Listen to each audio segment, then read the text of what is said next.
समारंभ में और राहुल जी की जो यात्रा यहाँ मुंबई धारावी में समाप्त हुई और आज हमारे सामने वो बहुत सारे अपने अनुभव रखे, सारी चीजें उन्होंने बताई। तो ऐसे एक युवा नेता, कांग्रेस पार्टी के एक हमारे नेता श्री राहुल गांधी जी, शरद पवार जी, उद्धव ठाकरे जी, स्टालिन जी, चंपा सोरेन जी, कल्पना सोरेन जी, तेजस्वी यादव जी, फारूक अब्दुल्ला जी, महबूबा मुफ्ती जी, दीपांकर भट्टाचार्य जी और प्रकाश अंबेडकर जी, सौरभ भारद्वाज जी और रिप्रेजेंटेटिव्स जो हमारे सभी पार्टी के जो नेता और गठबंधन के सभी हमारे नेतागण और पार्लियामेंट के मेंबर्स, वर्किंग कमेटी के मेंबर्स सभी इस मंच पे बैठे हैं और यहाँ पधारे हुए मेरे भाइयों और बहनों, युवा मित्रों और किसान भाइयों और मजदूर मेरे भाइयों, मैं ज्यादा कुछ नहीं कहना चाहता हूं क्योंकि अभी आपने इतने सारे नेताओं के बात सुनने के बाद मैं उससे ज्यादा बोलना नहीं चाहता, क्योंकि उन्होंने हर पहलू पे अपनी बात कही है। वो बताए हैं हमें क्या करना है, कैसा लड़ना है और बीजेपी को किस ढंग से सत्ता से हटाना है, ये उन्होंने आपके सामने रखा है। भाइयों, सबसे पहले मैं राहुल गांधी जी का बहुत बहुत उनको बधाई देता हूं और जिन्होंने अपनी दूसरी भारत जोड़ो यात्रा 6300 किलोमीटर उन्होंने यात्रा की मणिपुर से मुंबई तक,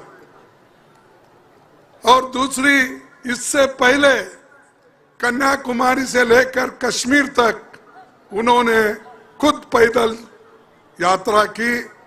बहुत लोगों को पहले ऐसा महसूस हुआ कि भाई ये क्या कर रहे हैं, लेकिन उन्होंने खुद ही बताया कि लोगों को जागृत करने के लिए, लोगों में लोकतंत्र के बारे में बताने के लिए, संविधान के बारे में बताने के लिए और खास करके उनके हकूक क्या है, ये चीजें बताने के लिए उन्होंने अपना समय दिया और उन्होंने कहा ये भूमि ऐसी है, मुंबई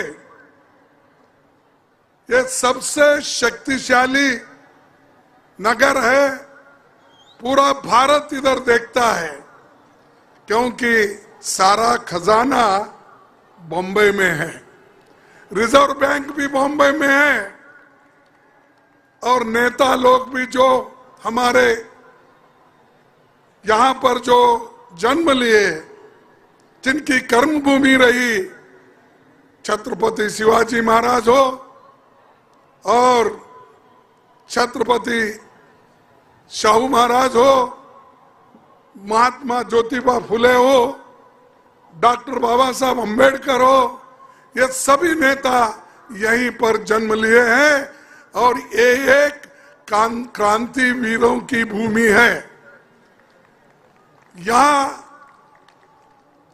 यहां से जो विचार निकलेंगे वही सारे हिंदुस्तान में फैलेगा। किसी कोने में कुछ आवाज निकलेगी, उतना नहीं, आवाज नहीं फैलेगी। लेकिन मुंबई में अगर कोई आवाज क्रांति की हो, शांति की हो, लोगों के भलाई की हो, अगर जो निकलती है तो सारे देश में फैलती है, दुनिया में फैलती है। तो इसीलिए मुंबई हम सब के लिए एक बहुत बड़ा गर्व है और खास करके हम सबको इस बारे में हम सोचना भी जरूरी है। और साथियों, ये जो आर्थिक राजधानी रहते हुए सभी गरीबों को, मध्यम वर्ग को और अमीर से अमीर आदमी भी यहाँ रहता है, गरीब से गरीब आदमी भी यहाँ रहता है। इसीलिए हमारे पास लोग कहते हैं कि भाई मुंबई अगर कोई काम ढूंढने के लिए जाता है, कभी भूखा नहीं मरता, वो वहां पर कुछ कमा के लाता है, लेकिन कभी वो घुमाता नहीं। लेकिन इस स्थिति में इस देश का आज क्या परिस्थिति है, इसीलिए हमने एक 5 गारंटी घोषित की है। वो 5 गारंटी में, जिसमें खास करके किसान, युवा, महिला, श्रमिक और हिस्सेदारी न्याय गारंटी, इस न्याय गारंटी 5 न्याय गारंटी में और एक 5 हमने जोड़ दिया। यानी किसान के लिए क्या क्या करेंगे, युवाओं के लिए हम क्या करेंगे, महिलाओं के लिए हम क्या करेंगे, और जातीय जनगणना करने से या इस देश के गरीबों की किस ढंग से भलाई होगी, और वो सेंसस को हम सामने लाना चाहते हैं, भलाई नहीं चाहते हैं।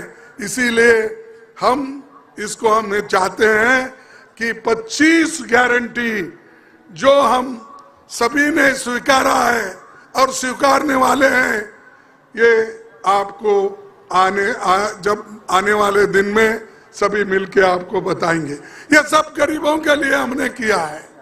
हमारे कार्यक्रम ये गरीबों के लिए है, और मोदी जी के कार्यक्रम क्या है, ये सिर्फ अमीर के लिए है। जैसा कि राहुल जी ने बताया, जैसा कि औरों ने कुछ बताया, ये सभी गारंटीज हमारे गरीब तबके के लिए, भलाई के लिए है। लेकिन मोदी जी की गारंटी सिर्फ चंद अमीर लोगों के लिए है।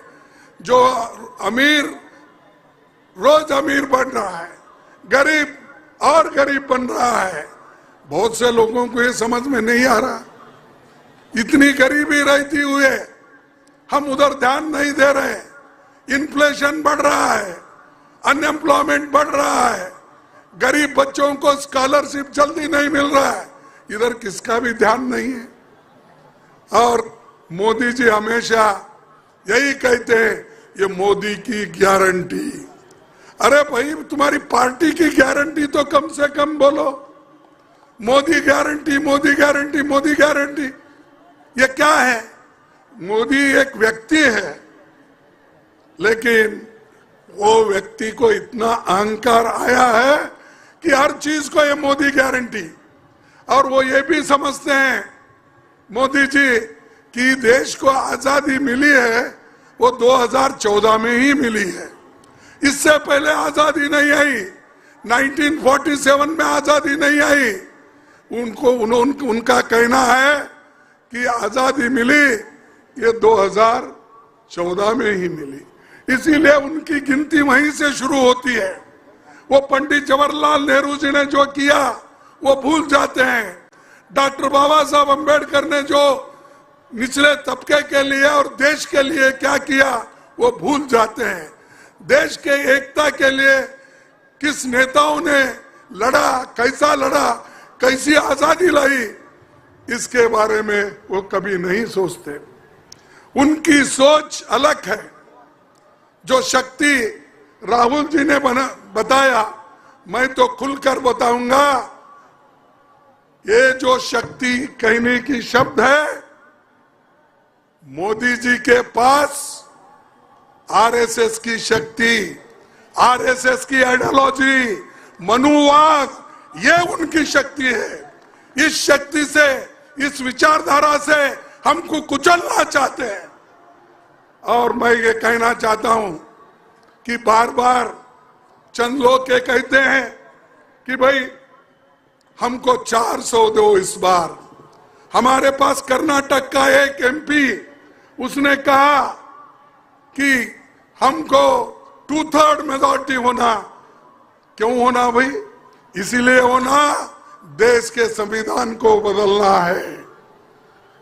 मैंने कहा अपने प्रेस नोट में, यह कहा कि 2/3 मेजॉरिटी देश के संविधान को बदलने के लिए होना, देश को अच्छा करने के लिए, देश को एकता, देश में एकता रखने के लिए नहीं, गरीबों को अमीर बनाने के लिए नहीं, भूखे पेट वालों को खाना देने के लिए नहीं, सिर्फ बाबा साहब अम्बेडकर ने जो संविधान बनाया है उसको खत्म करने के लिए। इसीलिए आपकी जिम्मेदारी बहुत होती है। जो डेमोक्रेसी, जो लोकतंत्र और संविधान, ये दोनों जो हमको मिले हैं, ये हमारी किस्मत है। 1947 से पहले सोचिए क्या स्थिति आपकी थी, कैसे आप थे, कितने लोग एमएलए बने थे, कितने मिनिस्टर बने थे, कितने पंचायत मेंबर बने थे, कितने जिला पंचायत मेंबर बने थे, कितने म्युनिसिपैलिटी मेंबर बने थे? कोई बना था? नहीं, क्योंकि किसी को वोट का अधिकार ही नहीं था, किसी को वोट का अधिकार नहीं था। लेकिन पहला संविधान जब हमारा देश का बना, जवाहरलाल नेहरू जी ने, बाबा साहब अम्बेडकर ने और गांधी जी ने सभी एकजुट होकर जो संविधान बनाकर लोगों को दिए, उसका जो इम्प्लीमेंटेशन हुआ, अनुष्ठान हुआ, जब अनुष्ठान हुआ तो महिलाओं को सबसे पहले वोट का अधिकार मिला। सारी दुनिया में कहीं भी नहीं था महिलाओं को वोटिंग का अधिकार। आजादी मिलने के बाद तत्क्षण, यानी उसी वक्त वोटिंग का अधिकार कहीं भी नहीं दिया गया। भारत एक ऐसा देश है, आजादी मिली, संविधान आया, अनुष्ठान हुआ और हर महिला को वोटिंग का अधिकार दिया। हर बच्चों को, जिसकी उम्र 21 साल थी उस वक्त, उनको मिला, गरीब को मिला, अमीर को मिला, मध्यम वर्ग को मिला, मजदूर को मिला, किसान को मिला। ये हक मिलने से आपके पास ये ताकत आ गई। इसीलिए मैं पार्लियामेंट में बहुत बार ये बात किया, मोदी जी आप जिस स्थान पे बैठे हैं उस स्थान पे देश के संविधान रहने के वजह से, उसकी रक्षा करने के, हम लोग उसकी रक्षा करने के वजह से, और लोकतंत्र हमने बचा के रखा, इसीलिए आप प्रधानमंत्री बने। और मैं खुद अपने आप को कहा, मैं भी एक मजदूर का बेटा हूं, मैं एक अपोजिशन पार्टी का लीडर बन के बैठा। ये डेमोक्रेसी के वजह से, ये संविधान के वजह से। उस संविधान को तुम तोड़ना चाहते हो, उस संविधान को तुम निकालना चाहते हो, ये कभी नहीं होगा। अगर होगा, इस देश में बहुत बड़ी क्रांति होगी और इसके पीछे सब लोग रहेंगे, इकट्ठा रहेंगे। अगर डेमोक्रेसी नहीं तो क्या करेंगे आप? वोटिंग पावर नहीं है तो आप क्या करने वाले हैं? आपको आजादी नहीं है, बोलने की आजादी नहीं है, तो आप क्या करेंगे? तो उसको बचाने के लिए, आप लोगों के हकूक को बचाने के लिए हम कोशिश कर रहे हैं। राहुल गांधी जी अपने लिए नहीं कर रहे, अपने लिए उन्होंने कुछ नहीं मांगा, लेकिन सुबह शाम उठते ही लोग, खासकर बीजेपी के लोग ये कहते हैं, और मोदी जी भी ये कहते हैं, गांधी परिवार। अरे भाई, गांधी परिवार, जब राजीव गांधी 89 में राजीव गांधी प्राइम मिनिस्टर थे, उसके बाद मुझे बताइए मोदी जी, बीजेपी वाले, आरएसएस वाले, तुम बता दो गांधी परिवार से 89 के बाद कौन प्राइम मिनिस्टर बना, कौन मिनिस्टर बना, कौन डिप्टी चीफ मिनिस्टर बना, कौन बना बताइए। कहीं वो बैठे हैं किसी अधिकार पे है, फिर भी उनको नाम लेते ही है, गालियां देते ही। कितने गालियां देंगे भाई, कितने? और खुद तो इतने झूठ बोलते हैं। मैं तो इसलिए हमेशा बोलता हूं मोदी जी ये झूठों के सरदार है, क्योंकि 2 करोड़ नौकरियां मैं दूंगा। अगर मैं हुकूमत में आया या मेरी पार्टी आई, मैं प्रधानमंत्री बना, मैं हर एक को नौकरी दूंगा और 2-2 करोड़ नौकरी हर साल दूंगा। भाई 10 साल हो गए, कितने नौकरियां? 20 करोड़। 20 करोड़ नौकरियां आपको मिले, 15 लाख रुपए आपको मिले, किसान की आमदनी डबल करने का मिला, एमएसपी ज्यादा करने का मिला। पर ये सब नहीं मिला तो क्या मोदी झूठ है, क्या लोग झूठ है? आप बोलिए। तो मोदी झूठ है। अगर मैं झूठों का सरदार बोले तो क्या गलत है? तो ये हमेशा। और एक बात, मोदी जी जो हमेशा इधर एक को हंसाते हैं, दूसरे को रुलाते हैं, ये उनकी पहले से आदत है। वो नहीं बोलता मैं। अरे भाई, ये तुम ऐसा मत बोलो, पॉकेट मार। पॉकेट में कितने पैसे रहते हैं? उसको तो 18,000 करोड़ रुपए बॉन्ड में मिल रहे हैं। तुम तो पॉकेट मार बोलते हैं। पॉकेट मार में बहुत हो गए तो 1,500 रुपए मिलेंगे। ये तो पूरा खजाना लूट रहा है ना।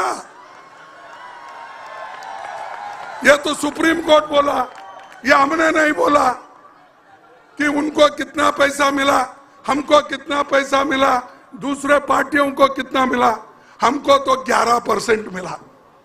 50% ज्यादा बॉन्ड खरीद कर लोग उनको दिए। अब इसी के ऊपर आप समझ लीजिए मोदी जी कैसा करते हैं। मोदी जी हमेशा कहते हैं न खाऊंगा न खाने नहीं, न खाऊंगा न खाने नहीं दूंगा। लेकिन मेरा कहना है न खाऊंगा न खाने दूंगा जो बोलते हैं, तो तीसरा शब्द ये है न खाऊंगा न खाने दूंगा। लेकिन बड़े बड़े अमीर लोग जो हजारों करोड़ में बॉन्ड देते हैं, मैं गपचुप लूंगा। ये उनकी आदत है। और बाहर जाते, परसों ही मेरे कॉन्स्टिट्यूंसी को गए थे 3 दिन पहले गुलबर्गे में। ठीक, जाने दो, उनको जो संविधान उनको ये दिए है, क्या म्हणता त्याला, हाँ, उनको बोलते हैं ना, उनको फ्रीडम मिला है और फ्रीडम हमने ही दिलाया, तो उससे आजादी दिलाई। तो जाते रहते हैं, जाने दो। लेकिन मैं आपसे यही कहूंगा कि मोदी जी के दांत ये हाथी के जैसे हैं, दिखाने के अलग, खाने के अलग। इसीलिए आप लोग बड़े होशियार रहना चाहिए उनसे। और वो हमेशा हर एक को सता के अपने तरफ लेते हैं। अभी राहुल जी ने जिक्र किया एक आदमी का, और उन्होंने कहा, राहुल जी ने कहा कि हमारे नेता श्रीमती सोनिया गांधी जी के पास जाकर एक नेता ने रोया और रोकर कहा कि अब मेरे को छोड़ो, नहीं तो मेरे को फांसी लगाएंगे बीजेपी वाले। हाँ, अरे म्हणजे एक व्यक्ती ज्याच्याबद्दल तुम्ही फार आदरने बघत होता आणि त्यांच्याबद्दल तुम्हाला गर्व होता, असा माणूस सोनिया गांधी जवळ गेला, जाऊन सांगितला की मला फार पुरं झालेलं आहे आता आणि हे बीजेपीचे लोक मला फाशीवर टांगणार आहेत, म्हणून मी काँग्रेस पार्टी सोडून तिकडे जावं लागतंय असं सांगितलं ते. लेकिन ते आणि त्याच्या पूर्वी माझ्याकडे आले, त्याच्या पूर्वीच ते मला भेटले. भेटल्यानंतर नाही मला फार बीजेपीने तंग केलंय. काय तंग केलंय? नाही मला रोज ईडी, इन्कम टॅक्स हे लोक आणि दुसरे केसामध्ये मला टाकून मला फार परेशान केलेले आहेत. अरे तुम्ही लढायचं आहे, परेशान केला म्हणून तुम्ही आपलं तत्व, आपली नीती सोडून जाणार काय? मग ते म्हणाले काय करायचं आता, जीवच चाललंय, काय करायचं म्हणलंय. अरे जीव जाताय म्हणून तुम्ही तत्व सोडता, जीव जाताय म्हणून घर सोडता, जीव जाताय म्हणून पार्टी सोडता, जीव जाताय म्हणून देश सोडता. लढत नाही का देशासाठी, पक्षासाठी? त्यांना काही नाही, जायचं होतं ते गेले, त्याच्या पाठीमागे काही लोक गेले, ते लोक जाणारेही आहेत, आणणारे. हे आयाराम गयाराम फार दिवसापासून चाललेला आहे. तसंच त्याच्यामध्ये हे सुद्धा आहेत, त्याच्याबद्दल मी जास्त बोलत नाही. आणि मला एकच बोलायचं आहे की देशाचं संविधान बदलण्यासाठी हे सगळं चाललेलं आहे आणि संविधान एक वेळेला बदललं, आम्ही तुम्ही कोणी राहणार नाही, पुन्हा ह्या देशात गुलामगिरी येईल, आम्ही इंडिपेंडेंट राहणार नाही. कारण हे मोदी सारखे लोक आले तर निश्चित हे समजा की या देशात पुन्हा इलेक्शन होणार नाही. हे लास्ट इलेक्शन समजा तुम्ही. डेमोक्रेसी मध्ये ज्यांचा विश्वास आहे त्यांना मी हे सांगतो, तुम्ही जर ह्या वेळेला नीट लक्ष देऊन तुमची मतं नाही टाकली आणि जे बीजेपीच्या तत्वाविरुद्ध किंवा बीजेपीच्या आयडियोलॉजी विरुद्ध तुम्ही जर नाही लढला तर निश्चित म्हणा की या देशात आज नाही उद्या हे डिक्टेटरशिप येणार आहे. कारण हे नुसतं ईव्हीएम नाही, त्याच्या पाठीमागे दुसरे लोक आहेत. ईव्हीएम तर आहे, त्याला आता प्रकाश आंबेडकरनी सांगितलं, राहुल गांधीजींनी सांगितलं, माझे लोक सांगतात, आमच्या इथं पार्टीमध्ये सुद्धा याच्याबद्दल फार प्रयत्न चाललाय. पण जसं चाललंय ते तरी वेगळं आहे. अरे ईव्हीएमची लढाई तुम्ही कराव म्हणजे जास्तीत जास्त मतं तुम्ही घालायलाच पाहिजे. जास्त मतं घातला तरच तुम्ही जिंकता, नाहीतर याचं ईव्हीएम ते ईएम हे सगळं काम करते. त्याच्यासाठी तुम्ही मजबूत व्हा. आणि आम्ही तर म्हणलो व्हीव्हीपॅट सगळे आपण त्याचं मोजणी करायचं, तर तेवढं केल्यानंतर सुद्धा आम्हाला सांगायचं आहे की त्यांना की एक तरफ व्हीव्हीपॅटचं असू दे, पण तुम्ही करता कशासाठी? जिंकून येण्यासाठी. जिंकणं एक गोष्ट वेगळी आहे, पण देश चालवणं, लोकांना बघणं आणि देशात शांती राहणं, टिकणं, प्रेमाने वागणं हे एक दुसरी चीज आहे. त्यासाठी मला सांगायचं आहे तुम्हाला की जे राहुलजी भारत जोडो यात्रा केले, भारत जोडो न्याय यात्रा केले आणि आता आम्ही गॅरंटी जे मी तुम्हाला सांगितलं हे निश्चित रूपाने आमचं जर गव्हर्नमेंट आली, इंडिया गव्हर्नमेंट आली, निश्चित रूप आम्ही सगळे गॅरंटी इम्प्लिमेंट करणार आहोत. हे सगळे गरिबासाठी आहेत, हे कोणत्या श्रीमंतासाठी नाही. आणि आम्ही हे ऑलरेडी इम्प्लिमेंट केलंय. कर्नाटकामध्ये आम्ही 5 गॅरंटी दिलो. काँग्रेस पार्टी तिथे इम्प्लिमेंट करून दाखवली. तेलंगणामध्ये 5 गॅरंटी दिले, 6 गॅरंटी दिले, तेही आम्ही इम्प्लिमेंट करून दाखवलो. आम्ही जे सांगतो ते करतो. त्यासाठी तुम्ही सगळे मिळून एक होऊन आम्हाला मदत करा. आणि हे बघा, बीजेपीचे लोक पळून जातील. आज काही लोक काँग्रेसचा झेंडा सोडले, शिवसेनेचे सोडले असतील, एनसीपीचे सोडून गेले.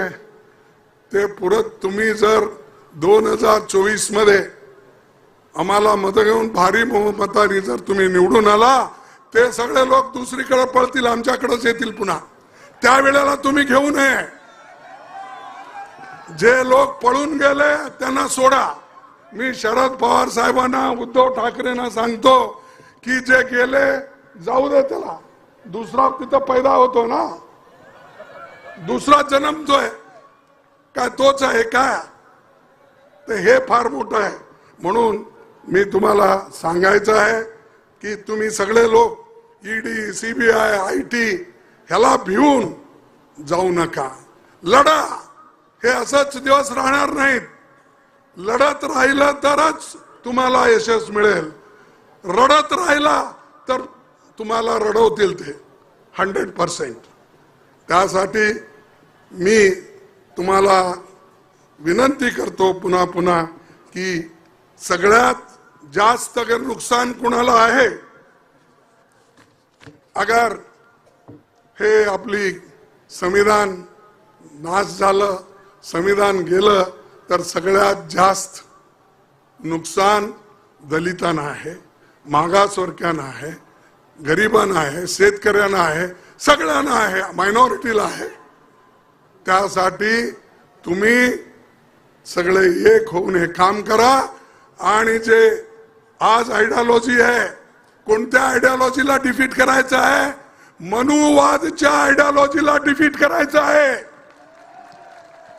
ते आयडियोलॉजीला तुम्ही डिफीट नाही केला, कितीतरी तत्व सांगा, कितीतरी तुम्ही बोला, काही होणार नाही.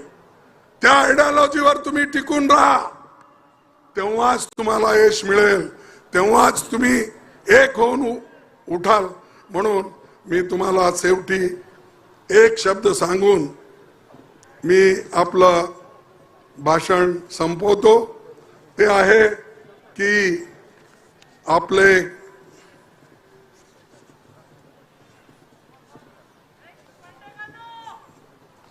हॅलो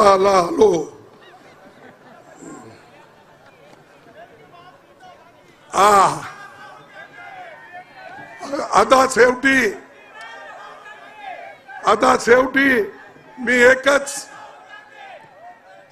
मी एकच वाक्य सांगून मी माझं भाषण संपणार आहे. मी 2 लाइन सांगेन. जब हौसला बना लिया, ऐकता ना तुम्ही? जब हौसला बना लिया, ऊंची उड़ान का फिर देखना फिजूल है कद आसमान का. मग आता राहुल गांधींनी डिटरमाइन केलेलं आहे की एवढ्यापर्यंत उडायचं आहे. मग बघायचं नाही आकाश किती दूर आहे, किती पावला टाकायची ह्याची काही जरुरी नाही. म्हणून मी राहुल गांधीला धन्यवाद देतो. त्यांनी जे काम केलंय त्याला पुढे आपण न्यायचं आहे. येते इलेक्शन मध्ये आम्ही एक होऊन लढायचं आहे. त्यासाठी मी जय हिंद, जय भीम, जय भारत. इसके बाद भारत जोड़ो यात्रा और भारत जोड़ो न्याय यात्रा में जो सिविल सोसाइटी का रिप्रेजेंटेशन किया, उसके आदरणीय योगेंद्र यादव जी से मैं विनंती करना चाहूंगी आप आए और शुक्रिया करें, ये मैं उनसे विनंती करना चाहूंगी.